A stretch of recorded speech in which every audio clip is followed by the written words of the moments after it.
শুধু তাই না, দোকানদারের লাভ হয়ে গেল, আবার আপনারে দেখলো লাভ হইল, টাকাও পাইলো 1000 টাকা বেশি। আপনার জামাই গেলে লাভ নাই, সে মূলে ঠিক ঠিক দাম দর কইরা আনবে, আপনি তো পারবেন না গো মা। সাবধান, রমজান বড় দামি মাস, এই মাসের মধ্যে একটা ঈদ উদযাপন করতে যাইয়া এমন ভাবে নিজের পর্দাকে বিসর্জন দিয়ে দেওয়া যাবে না রে আম্মা। এই ঈদের মার্কেট করতে গিয়া জোহর পড়ে না, আসর পড়ে না, মাগরিব পড়ে না, এশা পড়ে না, এমন আছে না নাই? আসেনি? অথচ ঈদটা তো এত দামি ছিল না, ঈদের পোশাকটা তো এত পরিমাণে দামি ছিল না।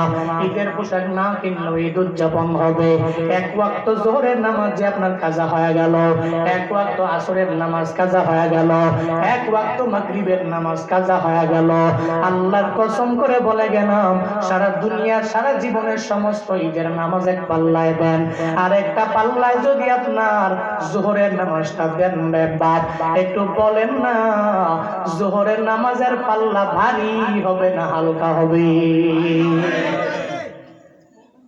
তাহলে আপনার ঈদের জামা দামি এমন না, বরং জোহর দামি। ঈদুল ফিতর উদযাপন করবেন, অসুবিধা নাই, দামি কাপড় কিনে অসুবিধা নাই, তবে রোজাকে ঠিক রেখে, নামাজটা ঠিক রেখে ঈদ উদযাপন করবেন।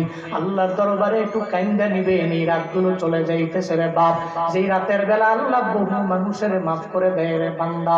আল্লাহর কাছে আপনি বলবেন, আল্লাহ গো, আমার মতো গুনাহগার বান্দার তো শুধুমাত্র একজন আল্লাহ, তোমার তো দুনিয়াতে বান্দার অভাব নাই, তোমার তো দুনিয়াতে বান্দার অভাব নাই, কিন্তু আমার তো মালিক 2-3 জন না, আমার তো মালিক 4-5 জন না, আমার তো দুনিয়াতে আমি ডাকার মতো মালিক কয়জন?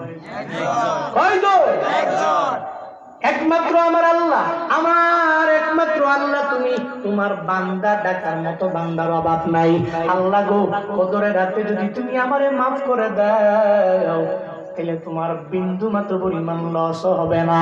আবার তুমি যদি মাফ না করো, তোমার লাভও নাই, এই জায়গায় তোমার প্রফিটও নাই, তোমার লসও নাই।